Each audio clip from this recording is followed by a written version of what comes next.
So, do you ever feel like you don't enjoy things like you used to?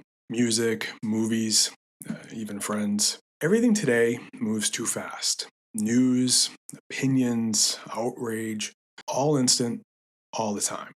We've got every option at our fingertips, and somehow we enjoy it all less. Back in the 1980s, life had friction. You waited, you earned things, you didn't scroll for meaning, you kind of stumbled into it.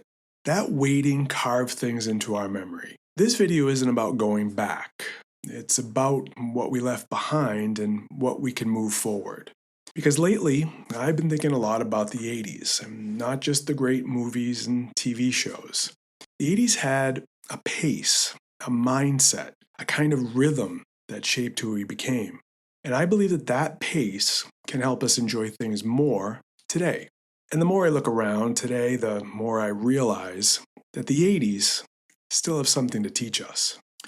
So back then, you had to wait for what you loved. Your favorite show, it aired once a week. That was it. Mine was probably Knight Rider or the A Team, but I guess that's not really important for this video.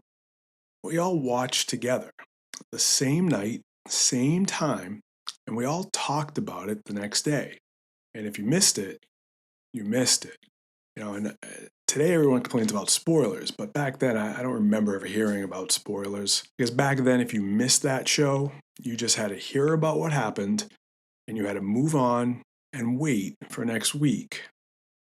Music was similar. We didn't skip around between tracks as much. We really listened to entire albums. And if you wanted a mixtape, you made it yourself in real time, which my 20-year-old son can't still wrap his head around. You sat by the radio, finger on the record button, waiting for that new song to come on the radio, and that friction made it all matter. That pace made it special. There was a rhythm to how we consumed things. All of that created a built-in patience.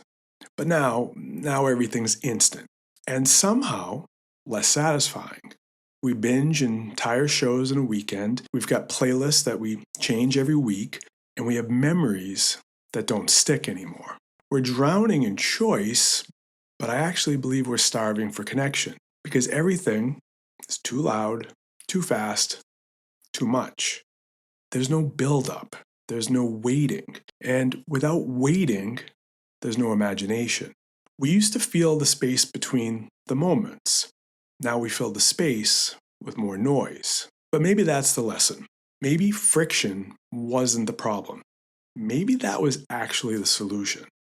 The 80s taught us how to wait, how to appreciate, how to be present before everything became instant. If you went on vacation or you had a family event, you didn't take 1,000 photos. You took a few, and then you had them developed. And then you framed them, and you put them somewhere special in your house because they meant something. So, listen, the solution isn't throwing away our phones or pretending it's 1985 again. It's about bringing that old rhythm into our modern life because the friction still works. It slows us down just enough to feel again. Now, we're half watching, half scrolling, hopefully not you as you watch this video, but you might be, and probably distracted. Back then, our attention wasn't split 50 ways. That's why the things we watched, the songs we listened to, and the friends we spent time with, they stuck. They became part of us. And listen, the 80s weren't perfect. I'm not saying that, not even close. But they gave us something rare today. Pace. Time to breathe. Time to reset. And this is a big one. Time to be bored. And that boredom is a really big one. So we're actually going to talk more about boredom in an upcoming video. So here's my challenge for the week. Rewatch something from your childhood. I'll probably find an old Knight Rider episode I kind of wanted Kit when I was a kid. I still do. Call an old friend. And here's the thing. Call and talk, not text. Go outside for a bit. I know I need to do more of that, and I think you probably do too. The 80s are gone, but the mindset, the values, they still matter. And every day on Your Glory Days social media, I post about moments from the 70s, 80s, and 90s. It's mostly about the TV shows, the music, the movies, the entertainment that made those decades great. But here on this channel, we'll dive deeper. We'll talk about the memories and the stories from those decades. And I think we'll probably react to some of the social media comments too. I think you'll enjoy some of that. I'd love to have you join the conversation and subscribe. This is new. This is something I'm trying here on YouTube, so I'd love to have you subscribe. And I really do appreciate you watching and spending a few minutes remembering our glory days.